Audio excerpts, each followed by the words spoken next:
Hi, it's Pat McDonald, your host for Banter and Beans, where we ask the question, what's brewing in Montpelier? And joining me in the studio is Lauren Andrews, who is the owner of Capital Cannabis and Aro-Med. Aro-Med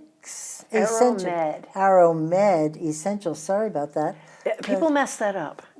It's Aro-Med is supposed to be short for aromatic medicine. Right. Always going for I thought I was being very clever, but it kind of confuses people.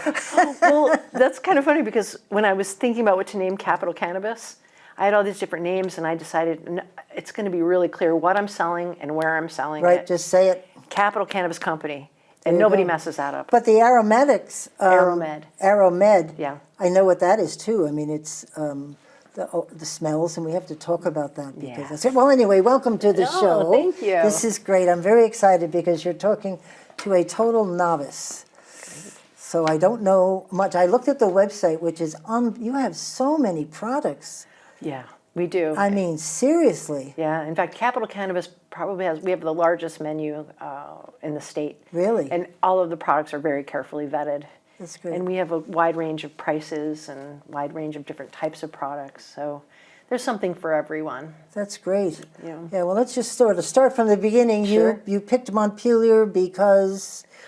Well, I've lived in this community ever since I was a teenager. Huh. I won't tell you how many decades No, we'll skip ago over that. I was a teenager. But yeah, this is my home. Okay. And I lived in East Montpelier for a long, long time. Even prior to getting into plant medicine. I'd worked for many years as a psychiatric nurse in different medical settings. And it wasn't until actually, we talk about floods. Floods have impacted me a couple of different times. I don't know if you remember Tropical Storm Irene. Oh, I do. And I was a charge nurse in this psychosocial rehab unit at the Vermont State Hospital in Waterbury. And I loved it. And it was pretty devastating when this hospital had to close, and I ended up losing my position there because I had no place to work. Right. But it was during that period of time at the state hospital that I was introduced to aromatherapy. Yeah. And I'm a very much a Western medicine person, and I wasn't that into plant medicine at that point. And once I started, I had an opportunity to start an aromatherapy program after I learned more about it. Yeah. At Central Vermont Medical Center on the psychiatric unit there. And the patients were having such amazing benefits from the plant oils that it really changed the trajectory of my professional life. What does the smell, what does it do to people? Just calm them down, or? It depends on what you're smelling. There are certain aromas that, and this is all, it's psychological to a degree, of course. Where your mind goes, your body will follow. Right. But there are physiological changes that happen when you inhale certain things. There are certain plant substances, chemicals that will elicit certain reactions in your body. Like an example, of course, is lavender, right? People have been inhaling lavender since the beginning of time. And we might not have understood the science behind lavender, decades ago. But when we look at the science, lavender is full of linalool and linalool acetate, for example. These are chemical constituents that when you breathe them, they affect your nervous system and cause you to calm down. Your heart rate goes down. Your respiratory rate goes down, right? Wow. For some people, it will sedate them. So it's very common for people to use lavender for sleep or for anxiety reduction. And it's all science-based. And I got so turned on by the science around plant medicine and terpenes and things like that, that it went from the aromatherapy business that I started about 10 years ago. Then that morphed into cannabis medicine. Interesting. And so, it helps a lot of people. Well, if you can talk a little bit, because you said you've got staff who's very knowledgeable. Yes. How did you learn all of this? I mean, because you're looking at your website, it goes on forever. And it's edibles, it's smoking, I don't even know half of what you get. It goes, we have all these different classifications of cannabis that you can use in forms that work for you. Some people like to smoke, some people don't want to smoke. I'm not a big smoker. I prefer edibles. I really started using edibles when I was going through menopause to help me sleep. And it really changed my life. That's when I really sort of became really enamored with cannabis medicine, because I saw how powerfully it had helped me during a very difficult phase of my life. Yep. And so there are all different avenues for getting cannabis into your body. Some people prefer edibles. Some people like to smoke. Some people like to use vape cartridges. Some people use concentrates that they inhale. Some people use topicals for pain reduction. So there's something for everyone. And one thing I really like, one thing that's very important to our mission at both Capital Cannabis and Aro-Med Essentials is that when people come into the store looking for advice on what's going to work for them, that everything that we do is evidence-based. So to answer your question around education, with aromatherapy, I've studied with the top aromatherapists in the world. Wow. Multiple hundreds of hours of training and internships and things like that. And with cannabis, when I started getting into CBD, I understood that I needed to know more, and I entered into the University of Vermont. They have a cannabis science and medicine certification program. Yeah.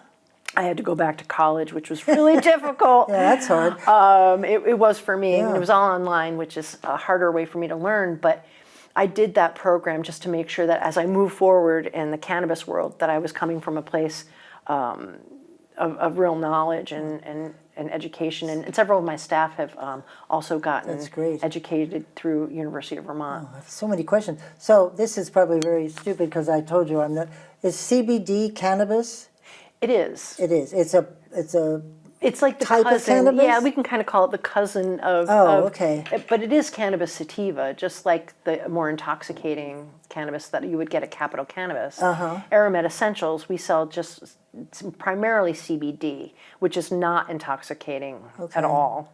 But it can help with anxiety reduction, pain reduction.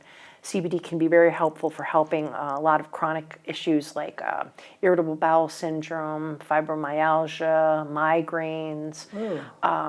It's a very powerfully effective plant medicine. And how do you know what's too much what amount to take? Because I'm not exactly a tiny person, so does that mean you take more or less, or you just sort of, how do you start with me to say, well, try this? And it's a good question. It's a really good question. And then everybody's different. Right, and there's simply no right answer to that. For anybody new to cannabis, and we get a lot of people like in our age range they're dealing with certain medical issues. They don't necessarily want to lean on pharmaceuticals. And there are times and places for pharmaceuticals. I don't want to come off like I'm completely anti pharmaceutical, because there's a time and place for that too. When you need an antibiotic, you need an antibiotic. Right. When you need an antidepressant, you need it. You need it. Yeah. But what's nice about cannabis is that for people who don't want to take Ambien for sleep, they'll come see me. They've never tried cannabis before, and we will start them off with something that's very low dose, and we'll teach people to start with cannabis, particularly people who are new to it, to start low. We call it low and slow, right? I'm not going to, somebody new like you coming in, I'm not going to say, here, take 10 milligrams of that. That would work for me, right? But I have a tolerance. I've been, I would start them maybe on 1 or 2 milligrams, maybe 3, maybe 5, But you start people low, and then they have that experience. And if that particular product doesn't work for them, then maybe there's something else that can work for them. Right. And you walk them through this and talk to them, and interesting. Yeah. That's great. And my staff are just as qualified as I am to have these conversations too. And we have 200 to 300 people a day that walk into Capital Cannabis. Really? Yeah. That's we know our stuff, and they know they're going to get the right information, and they're going to get high quality products there. Now you got hit by the flood. Big time, right? Yeah. Right. What happened to all your products and stuff? Did you lose everything? How did you manage to get back? That's a good question. It was tricky for me because cannabis, not the Aro-Med essential side, because CBD, there's not enough, as much regulatory limitations around that. Yep. But I remember when Governor Scott basically said it's coming. I don't remember if it was Sunday night, Monday. It's all a blur, really.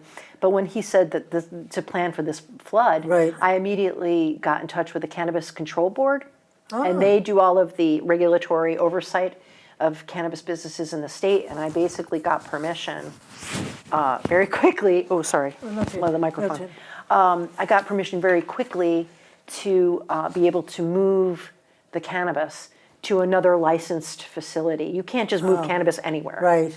It has to go someplace licensed. So I gathered the troops. We moved everything into the back of a U-Haul, and we moved it to a licensed facility in another town. And we were able to get most of the cannabis product out, but we couldn't get it all out.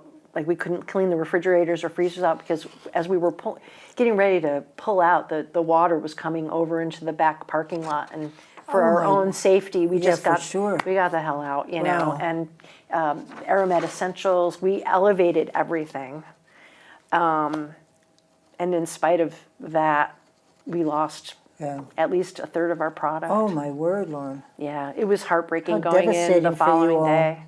It was. So how did you manage to get back?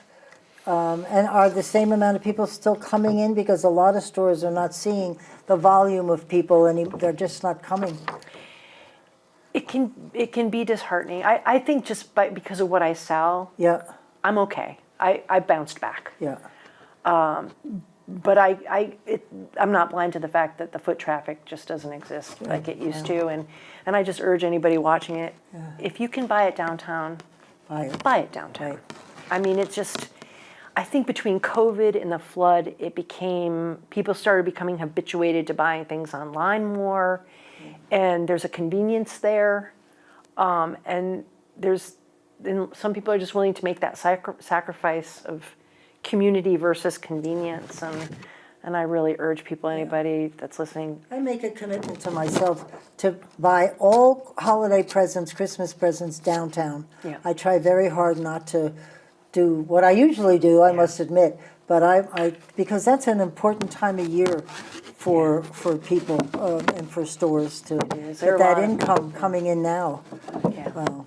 Oh, I'm so sorry. So did you have to replace the floors and do all the stuff some people had to do? We had to do everything. Oh, really? We gutted everything. We had to get everything out. One thing that really saved me and saved my business and allowed me to keep my staff working. Yep. That was I was at a point where am I going to have to let all these people go? I had built this incredible team of people, right? And I knew that if I had to let them go, my competitors would have snatched them up, and I just couldn't bear it. And what I was very fortunate that I used to have Aro-Med Essentials. I had a store up at the mall. Yes, right. So and I had a great relationship with them. Yep. I left on good terms. Yep. And then when it was really clear that I was not going to be able to return for a period of time to reopen either of the stores, I approached them, and they had an empty spot right outside of Walmart. Huh. And I worked with representatives of the Cannabis Control Board, and everybody, we all came together and made a move there possible. Great. And within 2.5 weeks of the flood, I was reopened. Good for you. Up there. Great. I'm very proud of that. That was a lot of work, but I got a lot of help. And thank you for that. When I look at what people went through, I think, God bless you, because I'm not sure what I don't know, because how much times can you get knocked on the head? It's ridiculous. Yeah, it was the second time my world was turned upside down because of a flood. And, but thank God we were able to find that that transitional spot to pivot to. Right. And I was able to keep my staff on board, and we were able to keep both Aro-Med and Capital Cannabis going, and I'm really grateful for that. But I can tell you that every time we have rainstorms now, we've had 3 flood scares since the big flood. Yep, right. We have standard operating procedures now for my businesses, so we know what to do now. Yep. We've gotten rather good at it, which is really sad. That is put on your job description. Yeah. Oh, that's great. Yeah. Oh, I'm very sorry. We've actually run out of time, and I wish I'm going to have you come back and do a longer show. I'm so interested in this. It's fabulous. I would love to talk to you about plant medicine. Well, for sure, So we much will we could do talk that. Yeah. And I really thank you for hanging in there with Montpelier. Great people, a lot of volunteers. Yeah. Yeah. Everybody, they're wonderful. Yeah. So thank you very much, Thank you Lauren. so It's much. a pleasure. Thank you for tuning in. This is Pat McDonald, your host for Banter and Beans. Stay tuned. We'll see you soon. Bye.